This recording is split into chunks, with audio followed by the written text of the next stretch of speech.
Debt is the weapon used to conquer and enslave societies, and interest is its prime ammunition. And as the majority walks around oblivious to this reality, the banks, in collusion with governments and corporations, continue to perfect and expand their tactics of economic warfare, spawning new bases, such as the World Bank and International Monetary Fund, while also inventing a new type of soldier, the birth of the economic hitman.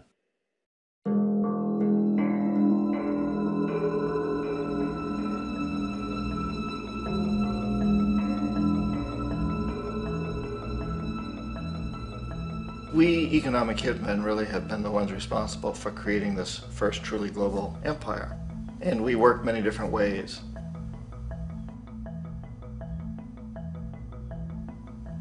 But perhaps the most common is that we will identify a country that has resources our corporations covet, like oil, and then arrange a huge loan to that country from the World Bank or one of its sister organizations. But the money never actually goes to the country. Instead, it goes to our big corporations to build infrastructure projects in that country, power plants, industrial parks, ports, things that benefit a few rich people in that country, in addition to our corporations, but really don't help the majority of the people at all. However, those people, the whole country is left holding a huge debt. It's such a big debt they can't repay it, and that's part of the plan, that they can't repay it. And so at some point, we economic hitmen go back to them and say, listen, you owe us a lot of money, can't pay your debt, so sell your oil real cheap to our oil companies.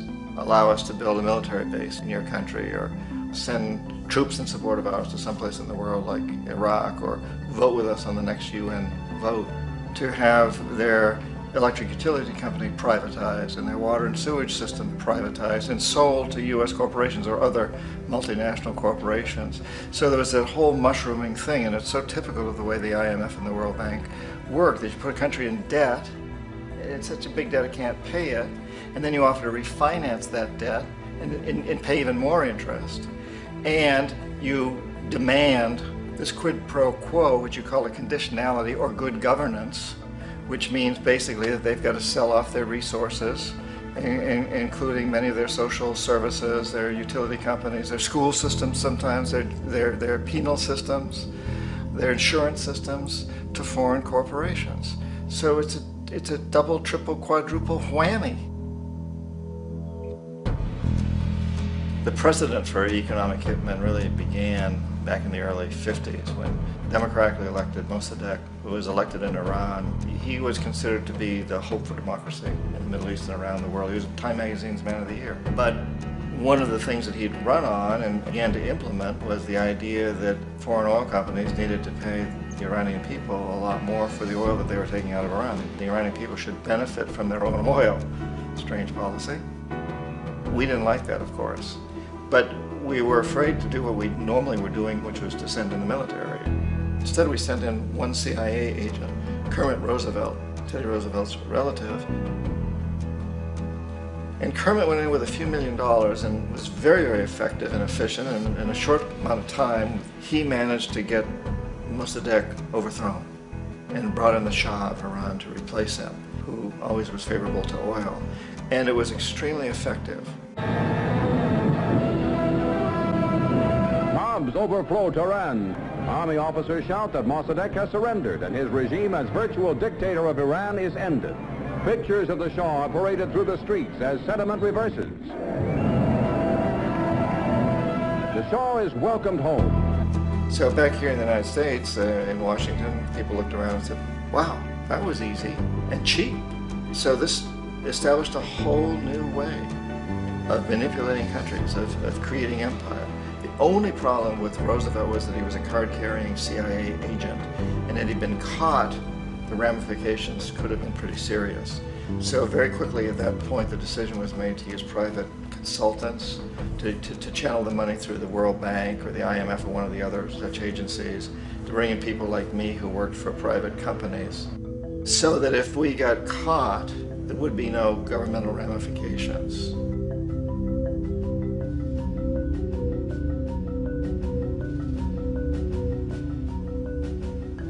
When Arbenz became president of Guatemala, the country was very much under the thumbs of United Fruit Company, the big international corporations. And Arbenz ran on this ticket that says, you know, we want to get the land back to the people.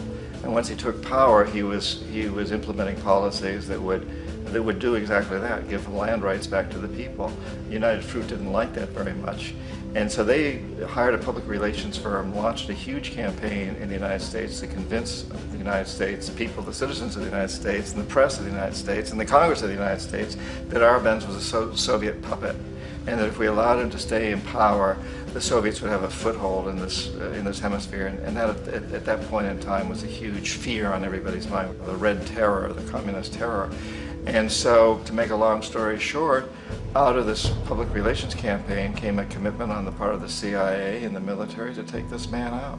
And in fact, we did. We sent in planes, we sent in soldiers, we sent in jackals, we sent everything in to take him out, and did take him out. And as soon as he was removed from office, the new guy that took over after him basically reinstated everything to the big international corporations, including United Fruit.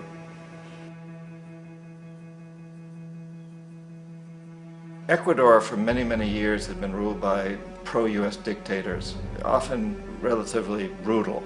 Then it was decided that they were going to have a truly democratic election. Jaime Roldos ran for office, and his main goal, he said, as president would be to make sure that Ecuador's resources were used to help the people.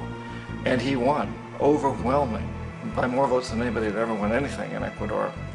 And he began to implement these policies to make sure that the profits from oil went to help the people.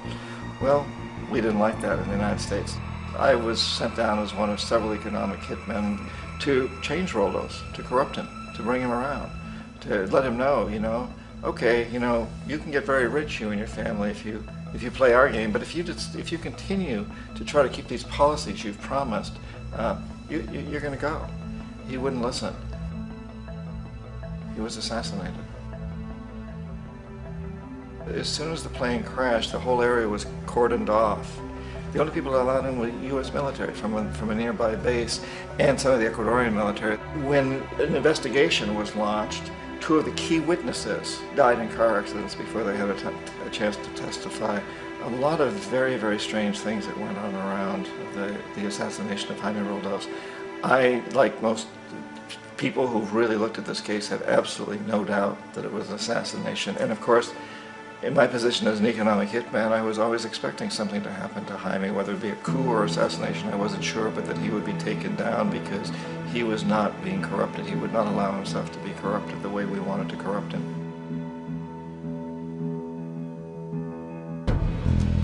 Omar Torrijos, president of Panama, was, you know, one of my favorite people. I really, really liked him. He was very charismatic. He was a guy who really wanted to help his country.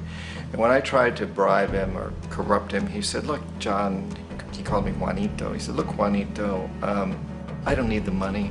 What I really need is for my country to be treated fairly. I need for the United States to repay the debts that you owe my people for all the destruction you've done here. I need to be in a position where I can help other Latin American countries win their independence and be free of this terrible presence from the north that you people are exploiting us so badly. I need to have the Panama Canal back in the hands of the Panamanian people. That's what I want. And so, leave me alone. Don't try to bribe me. It was 1981, and in May, Jaime Roldos was assassinated. And Omar was very aware of this. Torrijos got his family together and he said, I'm probably next, but it's okay because I've done what I came here to do. I've renegotiated the canal. The canal will now be in our hands. He just finished negotiating the treaty with Jimmy Carter. In June of that same year, just a couple of months later, he also went down in an airplane crash, which there's no question was executed by CIA-sponsored jackals. Tremendous amount of evidence that one of Torrijos' security guards handed him at the last moment as he was getting on the plane a tape recorder, a small tape recorder that contained a bomb.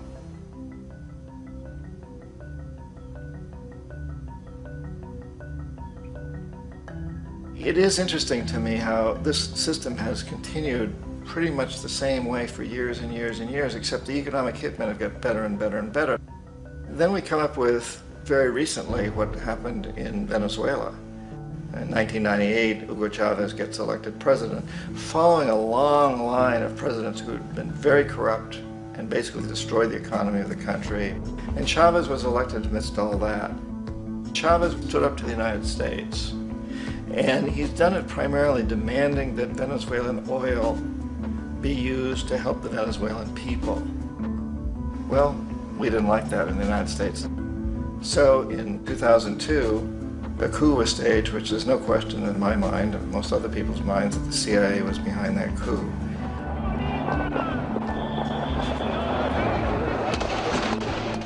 The way that that coup was fomented was very reflective of what Kermit Roosevelt had done in Iran, of paying people to go out into the streets, to riot, to protest, to say this Chavez is very unpopular.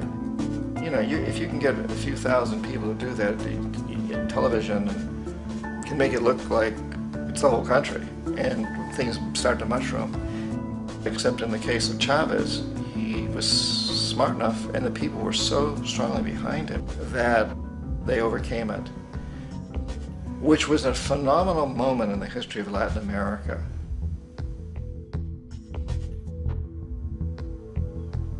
Iraq actually is a perfect example of the way the whole system works. So we economic hitmen are the first line of defense. We go in and we try to corrupt governments and get them to accept these huge loans, which we then use as leverage to basically own them. If we fail, as I failed in Panama with Omar Torrijos and in Ecuador with Jaime Roldos, men who refuse to be corrupted, then the second line of defense is we send in the jackals. And the jackals either overthrow governments or they assassinate. And once that happens, when a new government comes in, and boy, it's going to toe the line, because the new president knows what will happen if he doesn't. In the case of Iraq, both of those things failed. Economic hitmen were not able to get through to Saddam Hussein. We tried very hard. We tried to get him to accept a deal very similar to what the House of Saud had accepted in Saudi Arabia, but he wouldn't accept it. And so the jackals went in to take him out. They couldn't do it. His security was very good. After all, he had one time worked for the CIA. He'd been hired to assassinate a former president of Iraq and failed, but he knew the system. So in '91, we send in the troops and we take out the Iraqi military. So we assume at that point that Saddam Hussein is going to come around. We could have taken him out, of course, at that time, but we didn't want to. He's the kind of strong man we like. He controls his people. We thought he could control the Kurds and keep the Iranians in their border and keep pumping oil for us. And then once we took out his military, now he's going to come around. So the economic hitmen go back in the 90s without success. If they'd had success, he'd still be running the country. We'd be selling him all the fighter jets he wants and everything else he wants. But they couldn't. They didn't have success. The jackals couldn't take him out again. So we sent the military in once again, and this time we did the complete job and took him out, and in the process created for ourselves some very, very lucrative construction deals. We had to reconstruct a country that we'd essentially destroyed, which is a pretty good deal if you own construction companies, big ones. So, you know, Iraq shows the three stages. The economic hitmen failed there, the jackals failed there, and as a final measure, the military goes in. And in that way, we've really created an empire, but we've done it very, very subtly. It's clandestine. All the empires of the past were built on the military, and everybody knew they were building them. So the British knew they were building them, the French, the Germans, the Romans, the Greeks, and they were proud of it. And they always had some excuse, like spreading civilization, spreading some religion, something like that. But they knew they were doing it. We don't. The majority of the people in the United States have no idea that we're living off the benefits of a clandestine empire, that today there's more slavery in the world than ever before. And then you have to ask yourself, well, if it's an empire, then who's the emperor? Obviously, our presidents of the United States are not emperors. An emperor is someone who's not elected, doesn't serve a limited term, and doesn't report to anyone, essentially. So you can't classify our presidents that way. But we do have what I consider to be the equivalent of the emperor, and it's what I call the corporatocracy. The corporatocracy is this group of individuals, who run our biggest corporations, and they really act as the emperor of this empire. They control our media, either through direct ownership or advertising. They control most of our politicians because they finance their campaigns, either through their corporations or through personal contributions that come out of the corporations. They're not elected. They don't serve a limited term. They don't report to anybody. And at the very top of the corporatocracy, you really can't tell whether a person's working for a private corporation or the government because they're always moving back and forth. So, you know, you've got a guy who one moment is the president of a big construction company like Halliburton, and the next moment he's vice president of the United States, or the president who is in the oil business. And this is true whether you've got Democrats or Republicans in the office. You have them moving back and forth through the revolving door. And in a way, our government is invisible a lot of the time, and its policies are carried out by our corporations on one level or another. And then again, the policies of the government are basically forged by the corporatocracy and then presented to the government. They become government policy. So it's an incredibly cozy relationship. This isn't a conspiracy theory type of thing. These people don't have to get together and plot to do things. They all basically work under one primary assumption, and that is that they must maximize profits regardless of the social and environmental costs.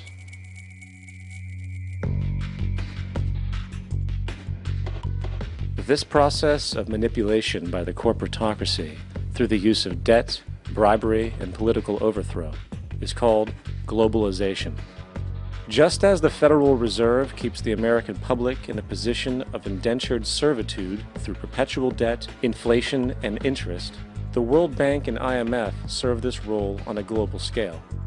The basic scam is simple.